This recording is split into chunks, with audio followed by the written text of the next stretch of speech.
Harka kabajamtoota daawwattoota mana dusaati kana sanittema an Abdusalaam Hassan. Naannoo Oromiyaa bakkeewwan garagaraatti deeggarsa ministeera muummee Abiy Ahmed fi Biltsiginaa paartii Firiirri bahamuun ibsame.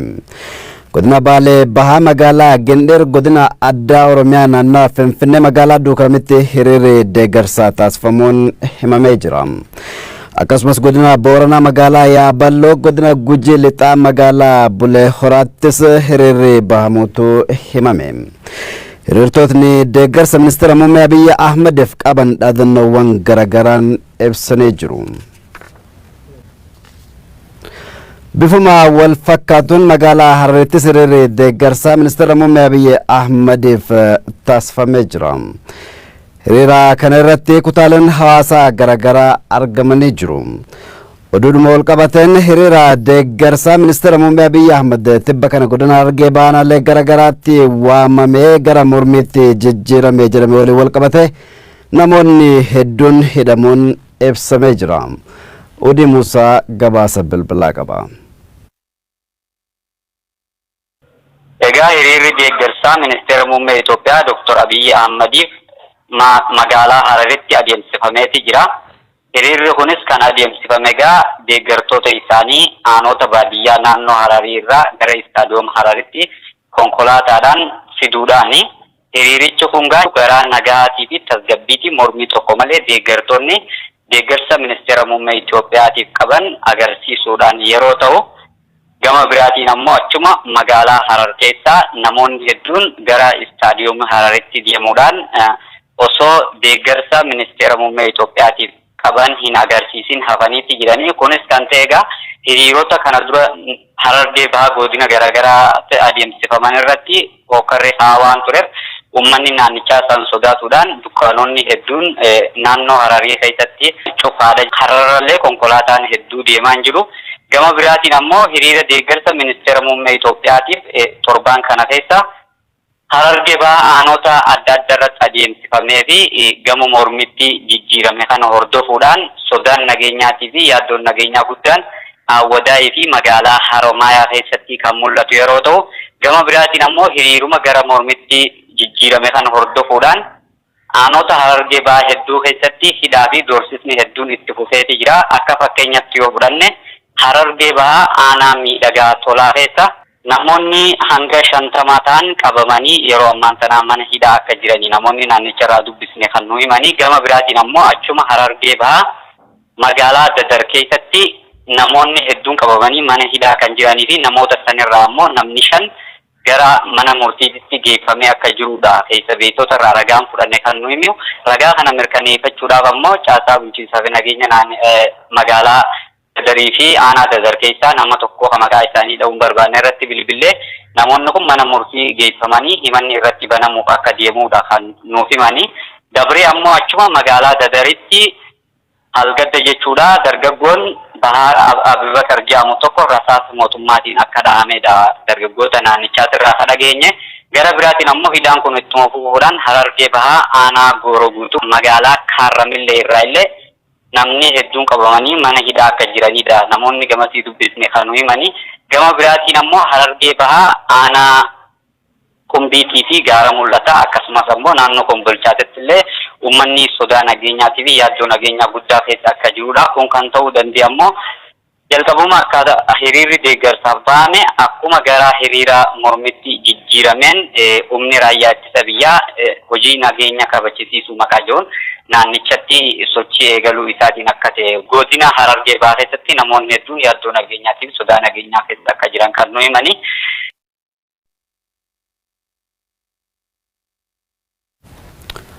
Adda bilisummaa Oromoo miseensota isaa Oromiyaa bakka garagaraatti hidhamaa jiran lakkoofsaan ibsuun akka hin danda'amne hime.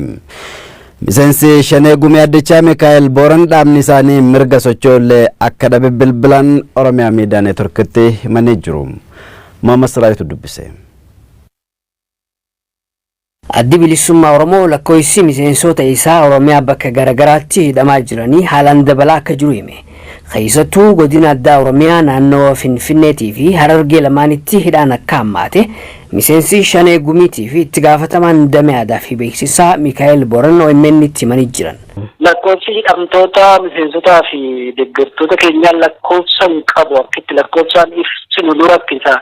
Halkanii guyyaa karaarraa bitu, halkan dhaqanii mana keessaa bitu, har'a eenyutti hidhamee kaleessa eenyutti hidhamee baruun iyyuu haala itti nama rakkisu keessa jirama. Haala ulfaataadha haalli jiru. Inni kaan inni komaandi poostii jala jiru godinoota gara 9 hin dubbatamu iyyuu godina addaa naannoo Finfinnee jedhaman keessatti hammaachaa jira amma. Isatti dabalee immoo amma gidduu kana immoo guyyaa 3 kana immoo karaa Harargeetti baay'ata. Harargee dhiyaa, Harargee bahaa. Addi bilisummaa Oromoo waajjira bakka adda addaatti banachuufis gufuun akka itti hammaate obbo Mikaa'el himanii jiran. Kanaan dura gara magaalaa Galamsoo seenuu akka dhorkame dubbatan. Hoggannoo olaanaan keenya mirga socho'uullee dhabe magaalaa Galamsoo seentan jedhamee mirguma lammiin biyyaa tokko socho'uudhaaf qabullee sadarkaa dhabuu irra jirraa jechaadha. Karaa mogor deemuudhaaf waajjira banachuudhaaf uummata haasofsiisuudhaaf hoggannoo olaanaan keenya yaalii godhee hin danda'amu jedhamee itti deebine jechaadha. Dhaabni kun miseensotaa fi deeggartoota isaarraa miidhaan gahaa akka jiru yeroo garaagaraa himachuu jira. Oduudhuma walqabateen Koongireesiin Federaalaa Oromoo miseensotni fi deeggartootni isaa godinaalee garaagaraatti jala hidhamaa jiraachuu beeksise. Dhimma kana boordii filannoo beeksisanis furmaatni dhabamoo KFO'n OMN itti himee jira. Guutuun oduu kanaa kunooti. Koongireesiin Federaalistii Oromoo mootummaa miseensota kee jumlaan jalaa hidhaa jira jechuun komate. Itti gaafatamaan liigii dargaggoota KFO godinoota garaagaraatti mootummaan miseensota KFO qindeessitoota aanaalee fi godinaalee osoo hin hafin nu jalaa hidhaa jira jechuun OMN'f komii isaanii bilbilaan dhiyeessan. Itti gaafatamaan liigii dargaggoota KFO Baaddisuu Bullaallaa miseensotni KFO kunniin yakka osoo hin dalagin qabamanii hidhamanii jiddugala leenjii geeffamaa jiru jedhan. Bakka adda addaatti amma hidhanii gara jiddugala leenjii waraanaatti fe'aa jiru. Fakkeenyaaf asuma hoolotaarra gara nama 6 ge'anuu gara fe'aniiru. Gujiirraa Nageelleerraa gara nama 30, Gorodolaa gara nama 21 gara Awaash Arbaa kana akka fe'anii dhagge'aa jirra. Harargee naannoo gubbaa qorichaa kana aanaa kana keessatti namoota gara 12 gaan fe'anii jiru. Bakka adda addaatti namoota hidhanii miseensota keenya hidhanii garas keessaa Wallagga keessaa fa'aa baay'ee haalli jiru cimaa namoonni 10,000 lakkaa'aman mana hidhaa jiru. Bakka bu'oota keenya aanaalee irratti bakka bu'oota goonee qindeessaa goonee waajjira isaa kan fa'aa qabanii gara jiddugala waraanaatiitti geessaa jiru. Haalli deemaa jiru baay'ee kan nama gaddisiisuuf iddoo kaleessa irra dabarre jennee keessaa baana jennetti gaddeebisaa jiran ta'uu isaati kan hubachaa jiru. Dhimma kana boordii filannoo beeksisanis hanga yoonaatti furmaatni argame dhabamuu ibsan itti gaafatamaan liigii KFO kun. Gochi seeraan alaa wanni raawwatan tokko illee hin jiru. Wanni raawwatan gochoota seeraan alaa walirraa akka tokko hin jiru. Kun maafii kan agarsiiftuun kana namoota yeroo adda addaatitti hidhan kan maqaa isaanii nutilleen karaa adda addaatiin maxxansaa turre boordii filannootiif galchaa turre yakka akkasii dalaganii dubartii gudeedanii mana namaa saamanii nama arrabsan nama wal lolanii qabeenya mootummaa yookaan qabeenya uummatarra rakkoo kana geessan yoonni jedhaa yeroo tokko itti himamee itti himatamee himanni itti banamee mana itti dhiyaatan arginu. Gaafa fedhanii hidhuu gaafa fedhanii siibuu deebisanii ammoo hidhanii ka'anii komaandi poostii jirtu kanaaf isin himee jiru. Fakkeenyaaf Gujii keessatti Izraa'el kan baratame kana miseensonni kun maal yakkinee maal gooneennaa uummata nurratti ijaartanii hiriira nurratti baaftuu maanii gootu karaa adda addaatiin godhu.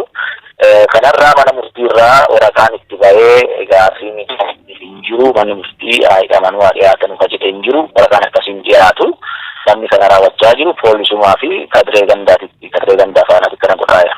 Boordii filannoo itti barreessinee listii maqaa isaanii waliin galchinee turre deebii tokko illee hin jiru. Adeemsi akka kanaa kun bakkuma kaleessaatti nu deebisaa jedhan.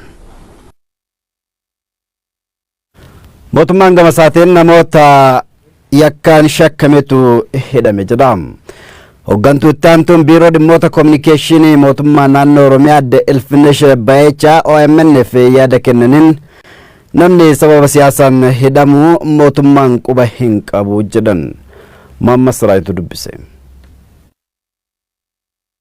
Akka biiroo dhimmoota kominikeeshinii mootummaatti nuti politikaalii nama hidhame ammatti odeeffannoo of harkaan hin qabnu. Garuu namoota yakka hojjetan iddoo adda addaatti nageenya boorreessuudhaan ol qabatee namoonni yakka hojjetan irratti wanni tarkaanfiin fudhatamaa jiru jiraachuu isaati. Kun siyaasaan walitti hidhata amantaa jedhu hin qabnu akka biiroo keenyatti yeroo tokko tokko dhimma siyaasaatii fi namni yakka hojjete yeroo hidhamu walitti hidhanii haallitti odeeffannoon adda addaa gara adda addaatiin darbu jira.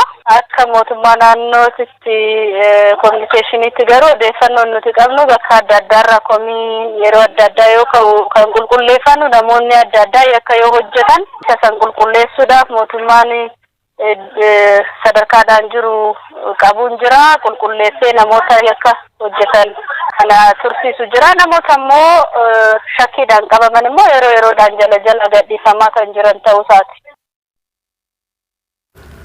Oduu xumuraatiin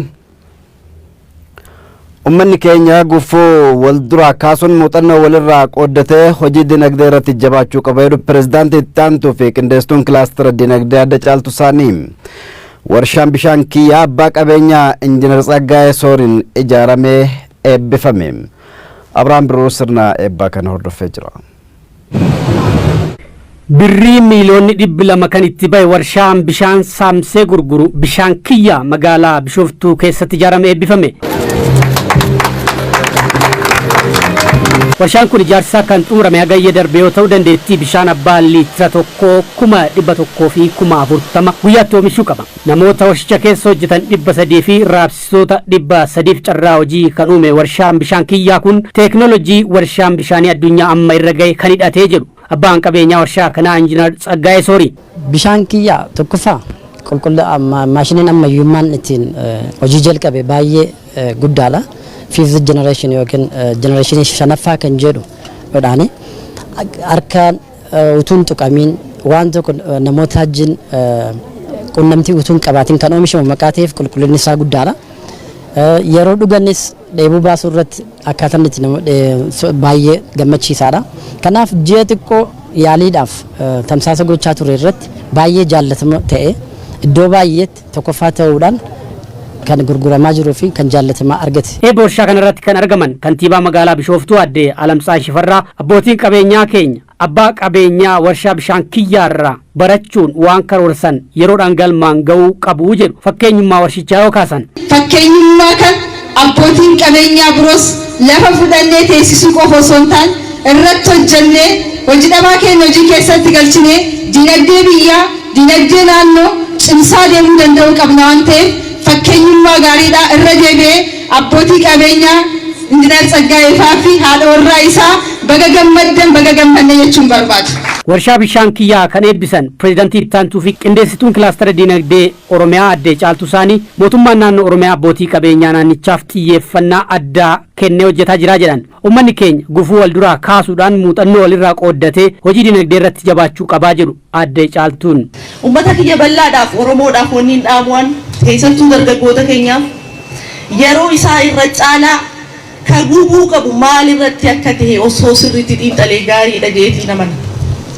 Wanni nuti yeroo bal'aa irratti gubaa jiru humna keenya gubaa jiru yeroo keenya qisaas godhaa kan jiru yoo wali cunfan wanni takka wanni irraa dhabjattu lafatti waan hin jirreef ajandaa irra mari'annu hunda keessatti waa'ee diinagdee yaaduun kanarraa ani maaliin fayyadamaa hawaasni kiyya maal fayyadamaa naannoon kiyya maal fayyadamaa fi biyyi kiyya maal fayyadamaadhaan madaaluun nurra jiraata waan ta'eef abbootii qabeenyaa naannoo keenyaa kan akka bishaan kiyyaa kanatti maxxanuudhaan walitti hirkachuudhaan wal utubuudhaan muuxannoo walirraa fudhannee akkuma deeggarsaan namni wal deeggare akkuma mixiyyoo wal ijaaramti arba hidhuu dandeessu sanitti nuti sakkaataa saniin wal utubuu wal deeggaruu gaaddisa wal godhachuu gufuu wal duraa kaasuu namuu gahee qabu bahachuun barbaachisaadha jeetiin aman. Oromoon aadaa hojii gabbifachuudhaan qabeenya uumamaa naannoo isaa jiru maallaqatti jijjiiruu akka qabu waamicha godhanii jiru aadde Caaltuu Saanii.